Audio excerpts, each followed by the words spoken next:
Hi friends, welcome back to planted aquarium hobbies channel. ఈ వీడియోలో నేను డిఫరెంట్ టైప్స్ ఆఫ్ డిఫ్యూజర్స్ గురించి చెప్తాను. వీడియోలోకి వెళ్ళే ముందు చిన్న రిక్వెస్ట్, మన ఛానల్లో పెట్టిన వీడియోస్ 87.9% మెంబర్స్ వితౌట్ సబ్స్క్రైబింగే చూస్తున్నారు. ఎవరైనా సబ్స్క్రైబ్ చేసుకున్న వాళ్ళు ఉంటే తొందరగా సబ్స్క్రైబ్ చేసుకోండి, మన ఛానల్కి సపోర్ట్ వచ్చింది. ఓకే, వీడియోలోకి వెళ్దాం. మనకి డిఫ్యూజర్స్లో టోటల్ 3 టైప్స్ ఆఫ్ డిఫ్యూజర్స్ ఉంటాయి. ఫస్ట్ది నార్మల్ డిఫ్యూజర్, అది ట్యాంక్లో పెడతాం మనం. సెకండ్ది ఇన్లైన్ డిఫ్యూజర్, నేను వాడేది ఇన్లైన్ డిఫ్యూజరే. Third one atomiser diffuser. ఈ డిఫ్యూజర్ మనకి ఎక్స్టర్నల్ డిఫ్యూజరే, సేమ్ నేను వాడిన దానికి మళ్ళీ ఇన్లైన్ ఫిల్టర్ వల్లే. కాకపోతే దానికి దీనికి డిఫరెన్స్ అని ఈ వీడియోలో చెప్తాను, లాస్ట్ వరకు చూడండి. వీడియో చాలా ఇంట్రెస్టింగ్గా ఉంటుంది. First regular diffuser. ఈ డిఫ్యూజర్ మనకి 1000 లోపే వస్తుంది. ఈ డిఫ్యూజర్ కొన్ని డిఫ్యూజర్స్ ఇందులో గ్లాస్ క్వాలిటీ కొద్దిగా బాగుండేవి, కొద్దిగా ప్రైస్ రేంజ్ ఎక్కువగా ఉంటాయి.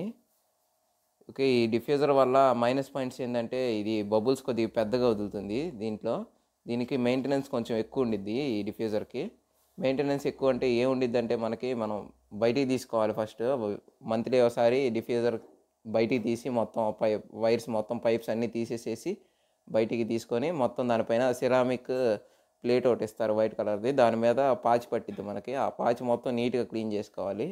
అది కనుక మనం నీట్గా క్లీన్ చేసుకొని కరెక్ట్గా మెయింటైన్ చేయలేకపోతే మనకి డిఫ్యూజర్లోంచి బబుల్స్ కరెక్ట్గా రావు. దానివల్ల మనకు చాలా వరకు CO2 లాస్ అవుతాం. ఆ డిఫ్యూజర్ క్లీన్ చేసేటప్పుడు కేర్ఫుల్గా క్లియర్ చేయకపోతే ఆ పైన ఉన్న సిరామిక్ రింగ్ మొత్తం బ్రేక్ అవుతుంది.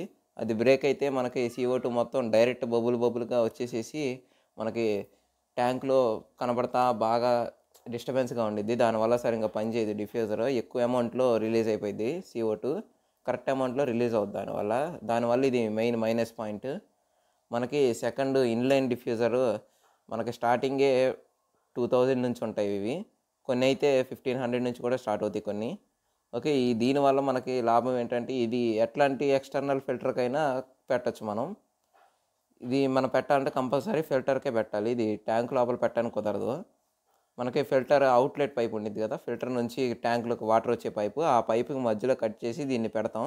దీనికి ఒక సైడ్ ఇస్తారు, దాని నుంచి లోపలికి CO2 ఇంజెక్షన్ ఉండిద్ది. దానికి మనం CO2 నుంచి డిఫ్యూజర్కి డైరెక్ట్ పైప్ ఇచ్చేసి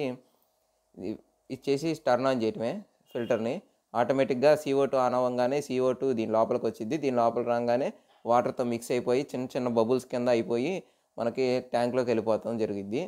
మనకి ఫస్ట్ చెప్పిన డిఫ్యూజర్లో బబుల్స్ కొంచెం సైజ్ పెద్దగా ఉంటాయి. దానివల్ల మనకి ట్యాంక్ మొత్తం మాయిశ్చర్గా పైన బబుల్స్ అన్నీ కనబడతాయి. ట్యాంక్ పైన బాగోదు, దానివల్ల చూడడం వల్ల మనకి వ్యూవింగ్ ఎక్స్పీరియన్స్ అంత బాగోదు. ఇదైతే సన్నగా అయిపోతాయి. మన వీడియోస్లో చూస్తే మీకు సన్నగా వెళ్తూ ఉంటాయి బబుల్స్, చాలా కనపడకుండా చాలా చిన్నవి అట్లా వచ్చింది మనకి.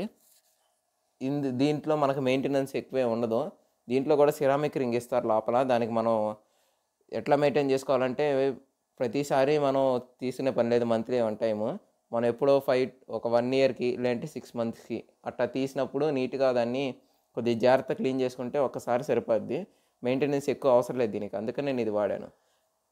ప్లస్ దీంట్లో బబుల్స్ చాలా చిన్నగా వస్తాయి నార్మల్ దాంతో కంపేర్ చేసుకుంటే. దీంట్లో మనం కరెక్ట్గా పెట్టుకోగలిగితే CO2 బబుల్స్ అన్నీ కరెక్ట్గా పెట్టుకుంటే దీనికి చాలా బాగుండిద్ది మనం వాడుకోవడానికి. మెయింటెనెన్స్ కూడా చాలా తక్కువ ఇది నార్మల్ దాంతో కంపేర్ చేసుకుంటే. నెక్స్ట్ ఆటోమైజర్.